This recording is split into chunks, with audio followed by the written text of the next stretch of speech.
Welcome friends, आपका स्वागत है इस प्लेटफॉर्म पर। उम्मीद करता हूँ आप सब अच्छे होंगे। और आज का जो हमारा टॉपिक है वो है पादप और जंतुओं का आर्थिक महत्व। इसकी हम पीवाईक्यू क्वेश्चंस करेंगे। आपको पता ही होगा कि इसमें से काफ़ी इंपॉर्टेंट क्वेश्चन बनते हैं। तो अगर आप बुक से पढ़ रहे हैं तो बहुत अच्छी बात है, बुक से ही पढ़ें। बाकी अगर आपको रिवीजन करना है या आपको एक टेस्ट की जैसे आपको टेस्ट लगाना है तो आप मेरे इस चैनल पर आप प्रैक्टिस कर सकते हैं। तो चलें शुरू करते हैं। पहला क्वेश्चन, निषेचन के पश्चात एक विकसित व परिपक्व अंडाशय को क्या कहते हैं? तो इसे भ्रूण कहते हैं, फल कहते हैं या बीज कहते हैं, एंडोस्पर्म कहते हैं। तो आपका आंसर हो जाएगा इसमें फल। यानी वनस्पति विज्ञान के अनुसार परिपक्व व निषेचित अंडाशय ही फल कहलाता है। नेक्स्ट क्वेश्चन है आपका, लैंगिक व अलैंगिक जनन के बीच में एकांतरण की कार्यनीति क्या कहलाती है? तो लैंगिक और अलैंगिक जनन के जो बीच में एकांतरण होता है उसे विषम युग्मन कहते हैं। इसे जनन चक्रों के बीच बदलाव या एकांतरण के रूप में जाना जाता है।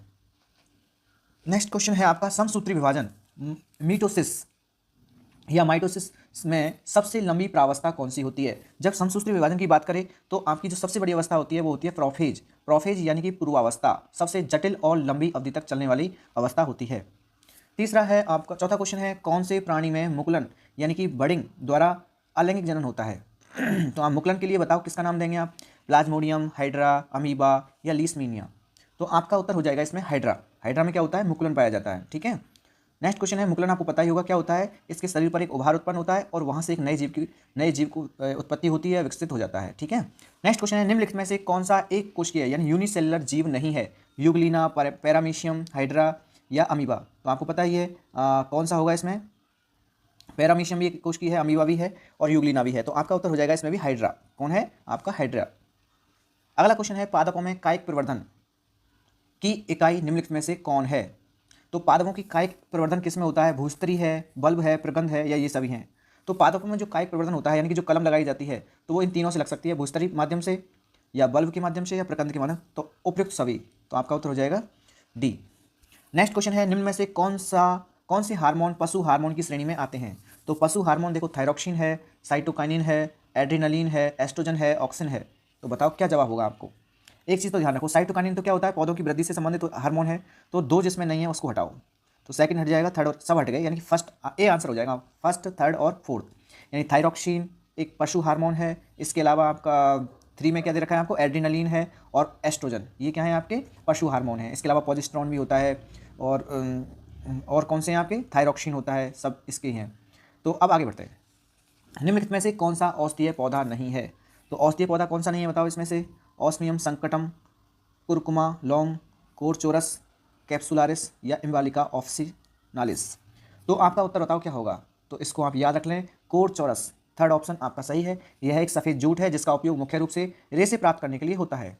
नेक्स्ट क्वेश्चन है, गेहूं में हिलबंट रोग के प्रति प्रतिरोधक किस्म कौन सी है? तो गेहूं का हिलबंट रोग आप इसको याद कर सकते हैं, पूषा सदाबहार, हिमगिरी, पूषा शुभ्रा या IRRI। तो कौन सी किस्म है बताओ। तो देखो इसको आप ऐसे याद रख सकते हो, हाथ से हिलबंट और हाथ से हिमगिरी। ठीक है, दोनों मैच कर रहे हैं। तो आपका उत्तर हो जाएगा हिमगिरी। गेहूं की वह किस्म है जिसे हिलबंट रोग से प्रतिरोधक बनाया गया है। अगला क्वेश्चन है 10वां, लेशमानिया में प्रजनन की विधि क्या है? तो लेशमानिया क्या है? लेश मतलब थोड़ा सा कम विभाजन होता है, यानी कि हम कह सकते हैं द्विखंडन होता है। इसमें क्या होता है? द्विखंडन। क्योंकि बहुखंडन तो किस में होता है आपका? यीस्ट में हो जाएगा। और मुकुलन आपका पता ही है किस में होता है? हाइड्रा में होता है। और पुनरुद्भवन किस में होता है आपका? ये आप कमेंट में आंसर देंगे। तो इसका उत्तर क्या हो जाएगा? लीशमेनिया का द्विखंडन। अंडे देने वाले जंतुओं को वैज्ञानिक रूप से क्या कहते हैं? सबको पता होगा, इजी क्वेश्चन। अंड जरायुज या सजीव प्रजक जंतु, अंड प्रजक जंतु या पात्रे? तो इसका उत्तर हो जाएगा अंड प्रजक। जो अंडे देने वाले जीवों को क्या कहते हैं? अंड प्रजक, ना कि अंड जरायुज। ठीक है, थर्ड ऑप्शन। इंग्लिश वर्ड का भी याद रख लें, इसको ओबीपेरस कहते हैं, इसको ओबीपेरस। ठीक है, अंड प्रजक। राजस्थान में पाए जाने वाले सरीसृप यानी कि रेप्टाइल सदस्य का चयन कीजिए। जंगली सुअर, क्या बात कर रहे हो? बुज्जर्ड, भारतीय गिरगिट या भारतीय सेही? तो आपकी जो गिरगिट है ये आपका रेप्टिलियन वर्ग यानी सरीसृप से संबंधित होती है। आपका इसी तरह से मगरमच्छ भी होता है, यानी कि इस तरह से रैंक के चलते हैं ना, छिपकली है, ये सब सरीसृप के अंतर्गत आते हैं। निम्नलिखित में से कौन सी मछली अलवणीय जल यानी कि फ्रेश वाटर में नहीं है? फ्रेश वाटर में नहीं रहती है। तो कौन सी मछली है जो? कतला, हिल्सा, कॉमन कार्प या रोहू? तो आप बताएंगे इसका आंसर, कतला, हिल्सा, कॉमन कार्प या गेहूं? तो आपका उत्तर हो जाएगा इसमें बी, हिल्सा। हिल्सा क्या है? गंदे पानी में रहती है, सॉरी लवणीय पानी कह लो उसको। तो हिल्सा मुख्य रूप से खारे या समुद्री पानी की मछली मानी जाती है। अगला क्वेश्चन है, निम्न में से कौन सा अलवणीय जल का झींगा है? अलवणीय जल का झींगा कौन सा है? तो मैक्रोबैक्टीरियम रोजनबर्गी या कतला कतला, एपिस मेलिफेरी या पेनियम मोनोडोन। तो आपका उत्तर हो जाएगा, बताओ क्या? आपका उत्तर हो जाएगा ए, मैक्रोबियम रोजनबर्गी। बिल्कुल सही जवाब है आपका। नेक्स्ट क्वेश्चन, सरसों में श्वेत कीट रोग के प्रति प्रतिरोधक किस्म कौन सी है? तो बताइए क्या आंसर होगा इसका। तो आपका उत्तर हो जाएगा पूसा स्वर्णिम, पूसा सदाबहार, पूसा शुभ्रा या पूसा कोमल। तो सबसे अच्छी कौन सी श्वेत कीट रोग के प्रतिरोधक क्षमता वाली जो किस्म है सरसों की, वो है पूसा स्वर्णिम। ओके, बिल्कुल सही जवाब। तो इसमें नेक्स्ट क्वेश्चन है, आर्थ्रोपोडा संघ के बारे में कौन सा तथ्य सही है? तो आर्थ्रोपोडा के बारे में आप क्या जानते हैं? इनका शरीर काइटिनी बाह्य कंकाल से ढका रहता है। नंबर 2, इसमें बंद परिसंचरण तंत्र पाया जाता है। इनमें संधि युक्त पाद नहीं होते हैं। इनका शरीर खंडित नहीं होता है। तो बताइए आर्थ्रोपोडा में कौन सी बात सत्य है? देखते हैं कौन बताएगा इसका जवाब। तो इसका उत्तर हो जाएगा, इनका शरीर काइटनी बाह्य कंकाल से ढका रहता है। मधुमक्खी का वैज्ञानिक नाम एपिस है। यह किस आर्थिक महत्व के लिए जानी जाती है? मोती उत्पादन, शहद उत्पादन, रेशम, लाख। अब बताओ, इसको तो सब बच्चे कर देंगे। शहद उत्पादन। एपिस इंडिका जैसी मधुमक्खियां शहद और मोम के उत्पादन के लिए महत्वपूर्ण कीट हैं। प्रोटिस्टा जगत के जीवों का मुख्य लक्षण क्या है? बताइए प्रोटिस्टा जीव जो कैसे होते हैं? एक कोशिकीय यूकेरियोटिक हैं, एक कोशिकीय प्रोकैरियोटिक हैं, या बहुकोशिकीय यूकेरियोटिक हैं, बहुकोशिकीय प्रोकैरियोटिक हैं। तो प्रोटिस्टा जगत की विशेषता होती है ये एक कोशिकीय यूकेरियोटिक में आते हैं। बिल्कुल सही जवाब है आपका। नेक्स्ट क्वेश्चन, और सुन लो ध्यान से, जो यूकेरियोटिक होते हैं इनमें क्या होता है? केंद्रक स्पष्ट होता है। कोशिका विभाजन की किस प्रावस्था में गुणसूत्रों का संघनन प्रारंभ हो जाता है? तो आप बिल्कुल बताइए, टीलोफेज, प्रोफेज, मेटाफेज या एनाफेज। तो किस अवस्था में क्या कह रहा है? प्रारंभ की बात कर रहा है। प्रारंभ की बात कर रहा है तो आप प्रोफेज इसका उत्तर दे सकते हो। बिल्कुल सही जवाब है आपका। प्रोफेज के दौरान क्रोमेटिन धागे सिकुड़कर स्पष्ट गुणसूत्र के रूप में स्पष्ट गुणसूत्र का रूप लेने लगते हैं। प्रारंभ की बात करें तो ये आएगा, है ना। चमगादड़ के पंख और पक्षी के पंख किस प्रकार के अंग हैं? समजात अंग हैं या अवशेषी अंग हैं, समवृत्ति अंग हैं या संयोजक कड़ी हैं? चमगादड़ के और पक्षी के पंख, ये है आपके समवृत्ति अंग। वे अंग जो कार्य में समान होते हैं परंतु उनकी उत्पत्ति और संरचना भिन्न होती है, समवृत्ति अंग कहलाते हैं। जबकि समजात अंग का मतलब होता है समजात अंगों की मूल संरचना समान होती है चाहे कार्य अलग अलग हों। समजात में एक ही घर में होंगे इंसान, भले काम वाले अलग करते हों, एक ही जाति का मतलब ये हो गया। जबकि समवृत्ति का मतलब हो गया उनके काम एक जैसे होंगे चाहे उनकी उत्पत्ति संरचना भिन्न होती हो। तो अब देखो, भले चमगादड़ के पंख हों चाहे उनकी उत्पत्ति भले किसी तरह से हुई है, पर उनके कार्य तो एक जैसा है ना। जब कार्य एक जैसा है तो इसको हम बोलेंगे समवृत्ति। वृत्ति मतलब ही होता है कर्म। बिल्कुल सही जवाब हो जाएगा आपका सी। टमाटर में बेहतर सेल्फ जीवन के लिए कौन सी किस्म विकसित की गई है? तो ये तो आपका आनुवंशिकी से क्वेश्चन आ गया है। इसका उत्तर है फ्लेवर सेवर। क्या है इसका? Flavour saver. हिमगिरी याद है ना, क्या था? गेहूं के बारे में एक थी ना, हेमबल्ट रोग से प्रतिरोधक क्षमता वाली किस्म का नाम था। चलिए, ब्रायोफाइटा समूह के पौधों में किसका अभाव होता है? बहुकोश की संरचना का, प्रकाश संश्लेषण का, हरित लवक का, या वास्तविक जड़ या तना का? तो आप बिल्कुल याद रख लें इसको। ब्रायोफाइटा जब भी आ जाए तो आप कह सकते हो कि इनमें वास्तविक जड़ व तना नहीं होता है। ये सीधे ही भूमि से जल को जो है अवशोषित करते हैं पृथ्वी से। इसलिए इनका कारण क्या है? ये कैसे स्थानों पर? छाया व सीलन वाले जगह पर पाए जाते हैं ब्रायोफाइटा समूह के पौधे। तो उत्तर हो जाएगा आपका ये। ब्रायोफाइट्स में वास्तविक जड़ों की जगह पर मूलाभास होते हैं और संवहन ऊतक नहीं होते हैं। नेक्स्ट क्वेश्चन है, नीम लेपित यूरिया का मुख्य लाभ क्या है? तो आप बताइए क्या जवाब होगा। नीम लेपित यूरिया का मुख्य लाभ फसल को कड़वा बनाना, मिट्टी को लाल करना, नाइट्रोजन का धीरे धीरे उत्सर्जन या पानी की खपत बढ़ाना। तो आपका उत्तर हो जाएगा सी, यानी कि नाइट्रोजन का धीरे धीरे उत्सर्जन। अगला क्वेश्चन है, सरीसृप वर्ग के जंतुओं की क्या विशेषता होती है? तो बताएंगे आप। रेप्टाइल्स की विशेषता क्या होती है? गिल्स से श्वसन करना। क्या बात कर रहे हो आप? बिल्कुल गलत। त्वचा पर सल्क व रेंग कर चलना, ये हो सकता है। दूध पिलाने वाली ग्रंथियां, इसका भी कोई मतलब नहीं बनता है। शरीर पर पंख होना, पंख कैसे होंगे भाई? तो आपका उत्तर हो जाएगा बी, त्वचा पर सल्क होते हैं और रेंग कर चलना इनकी मुख्य विशेषता होती है। जैसे कि मगरमच्छ, देख लो उसको, एक तरह से वो रेंग की चल रहा है और सल्क है उसके उस पर। आपका सांप भी इसी श्रेणी में आता है। बिल्कुल सही जवाब। हल्दी के पीले रंग के लिए उत्तरदायी रंजक है, यानी हल्दी के पीला रंग किसकी वजह से होता है? कैरोटीन की वजह से, एंथोसाइनिन, लाइकोपिन या करक्यूमिन। तो आपके पास चार ऑप्शन है, बताओ चारों में से कौन सा होगा? हल्दी का पीला रंग, लाइकोपिन या फिर करक्यूमिन, दोनों में से एक हो सकता है। बताइए क्या लग रहा है आपको, किसको टिक करें? करक्यूमिन?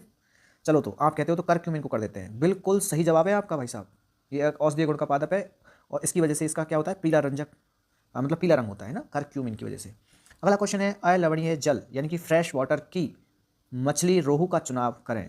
मतलब रोहू का चुनाव कैसे करेंगे भाई? रोहू, हिल्सा, पॉम्फ्रेट। तो भाई इसमें तो आपका उत्तर ए हो जाएगा। उत्तर पहले से दे दिया उसने, रोहू या रोहिता एक मीठे पानी की अलवणीय जल की क्या फ्रेश वाटर की मछली है। पौधे में निषेचन के बाद बीज किससे विकसित होता है? पौधे में निषेचन के बाद बीज किससे विकसित होता है? बीजांड से, अंडाशय से, परागकण से, पुष्पासन से। तो आपका उत्तर हो जाएगा बीजांड। निषेचन के बाद बीजांड कठोर होकर बीज में परिवर्तित हो जाता है। अगला क्वेश्चन है, रबड़ का वैज्ञानिक नाम हीविया बेसिलियंसिस है। यह किस देश का मूल पौधा है? तो आप बताएंगे मलेशिया का, ब्राज़ील का, भारत का, चीन का। ये एक ब्राज़ील का पौधा है। नेक्स्ट क्वेश्चन है, मधुमक्खी की कॉलोनी में ड्रोन का क्या कार्य है? ड्रोन का काम एक ही है भैया, क्या करता है ये? शहद इकट्ठा करना, प्रजनन करना, मैथुन क्रिया करना, छत्ते की सफाई करना, अंडे देना। तो इसका एक ही काम है, प्रजनन करना और मर जाना। तो उत्तर हो जाएगा आपका 2, ड्रोन। स्वान पुष्प में अपूर्ण प्रभाविता का क्या परिणाम होता है? नीले फूल, केवल सफ़ेद फूल, केवल लाल फूल, गुलाबी फूल। स्वान पुष्प में अपूर्ण प्रभाविता का बताओ क्या है? नीले फूल, सफ़ेद फूल, केवल लाल फूल या गुलाबी फूल? तो आपका उत्तर हो जाएगा इसमें गुलाबी फूल। बिल्कुल सही जवाब है। लाल और सफ़ेद फूलों के बीच अपूर्ण प्रभाविता के कारण मध्यवर्ती गुलाबी रंग के फूल प्राप्त होते हैं। नेक्स्ट क्वेश्चन है आपका 31 है, हाँ ओके।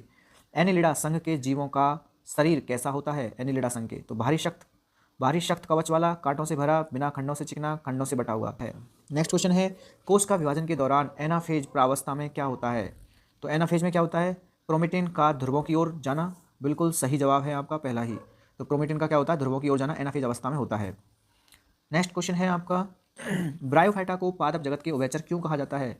तो प्रजनन के लिए जल की आवश्यकता, इनमें केवल पत्तियां होती हैं, ये मछली की तरह दिखते हैं, ये पानी में उगते हैं। तो पानी में तो उगेंगे नहीं, मतलब नहीं है कोई, सी मछली की तरह दिखते हैं, कोई मतलब नहीं है इसका। इनमें केवल पत्तियां होती हैं, ये हो सकता है। और पहला ऑप्शन देखो, प्रजनन के लिए जल की आवश्यकता। बिल्कुल सही जवाब है आपका भाई साहब, पहला उत्तर सही हो जाएगा आपका कि ब्रायोफाइटा भूमि पर उगते हैं, लेकिन निषेचन के लिए नर युग्मक को तैरकर मादा तक पहुँचने के लिए जल चाहिए।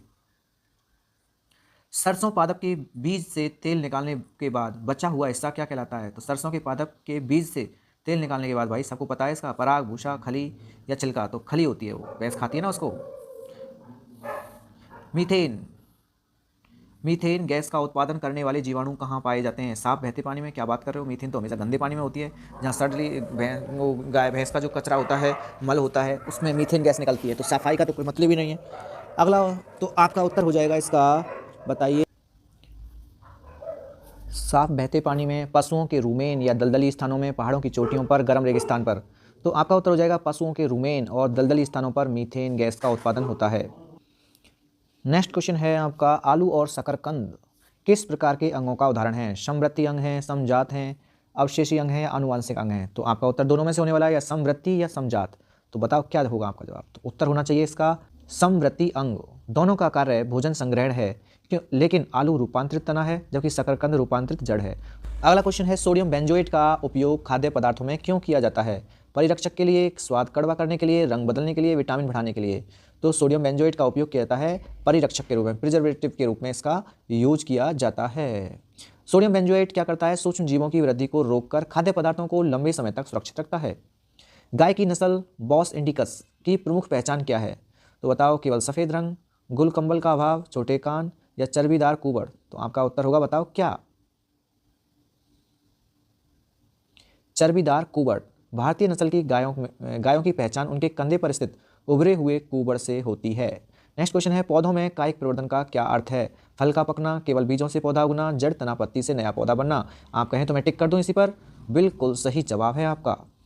सूर्यमुखी की खेती किस मौसम में की जा सकती है? आप याद रखें इसको, सूर्यमुखी की खेती जो है रबी, खरीफ और जायद तीनों ही मौसम में की जा सकती है। और इसमें क्या होता है, ये खाद्यान्न तेल प्राप्त किया जाता है इससे, सूरजमुखी से। सूरजमुखी एक ऐसी फसल है जिसे वर्ष में किसी भी मौसम में उगाया जा सकता है। प्लाज्मोडियम में बहुविखंडन का क्या लाभ है? जैसा कि हम कह रहे थे, प्लाज्मोडियम माने मलेरिया। मलेरिया क्या होता है? पासे पत्नी, पासे बहू, पत्नी का संबंध बहू से है, ऐसे याद रख लेंगे आप इसको, ठीक है। और जो आपका एक होता है स्पाइरोगाइरा, उसको भी याद करना, वो स्प्रेड होता है, यानी कि परफ्यूम की तरह फैलता है, यानी कि उसमें होता है विखंडन। क्या होता है उसमें? विखंडन। और इसमें होता है बहुखंडन। और द्विखंडन का याद है आपको किसमें हो रहा था? जो इसमें लिमिट थी थोड़ी सी, यानी कि लीसमीनियम क्या होता है? द्विखंडन। तीनों बातें याद रहनी चाहिए आपको। चलिए तो बताइए, प्लाज्मोडियम में इसका क्या बात है? एक साथ कई संतति कोशिकाएं बनाना, बिना विभाजन के बढ़ना, मृत्यु को रोकना, केवल 2 कोशिकाएं बनाना। तो एक साथ उत्तर हो जाएगा आपका, एक साथ कई संतति की कोशिकाएं बनाना। स्पाइरोगाइरा, आगे देखो, स्पाइरोगाइरा किस समूह का सदस्य है? तो बताओ क्या है ये? एक शैवाल है, विषाणु है, जीवाणु है या कवक है? तो स्पाइरोगाइरा क्या हो जाएगा आपका? ये एक शैवाल है। क्या है ये? मुख्य रूप से ताजे पानी में पाया जाता है शैवाल। ये अगला क्वेश्चन है आपका, किस संघ के जंतुओं में ज्वाला कोशिकाएं उत्सर्जन का कार्य करती हैं? तो बताओ, ज्वाला कोशिकाएं किस में होती हैं? प्लेटी हेल्मिन्थीज में। किस में होती हैं? प्लेटी हेल्मिन्थीज में ज्वाला कोशिकाएं होती हैं उत्सर्जन के लिए। नेक्स्ट क्वेश्चन है आपका, कोशिका चक्र की एस अवस्था यानी कि एस फेज में क्या घटित होता है? प्रोटीन का कम होना, डीएनए का संश्लेषण, या कोशिका का आकार घटना? तो आपका उत्तर हो जाएगा डीएनए का संश्लेषण। एस प्रावस्था में कोशिका के भीतर डीएनए की मात्रा दुगनी हो जाती है। और ये रहा आपका लास्ट क्वेश्चन, पशुओं में एस्ट्रोजन हार्मोन का मुख्य कार्य क्या है? मादा लक्षणों का विकास करना, नर लक्षणों का विकास करना, हड्डियों का कमजोर होना, पाचन क्रिया को तेज करना। तो आपका उत्तर बताओ, मादा लक्षणों का विकास। एस्ट्रोजन मादा पशुओं में द्वितीय लैंगिक लक्षणों और प्रजनन चक्र को नियंत्रित करता है एस्ट्रोजन। बिल्कुल सही जवाब है आपका। तो इस तरह से हमने किए इसमें 45 क्वेश्चंस। अगर आपको वीडियो अच्छा लगा हो तो लाइक करें, शेयर करें और सब्सक्राइब करना ना भूलें। Thank you for watching. फिर मिलते हैं ऐसे ही इंपॉर्टेंट टॉपिक के साथ नेक्स्ट वीडियो में। Tata bye bye.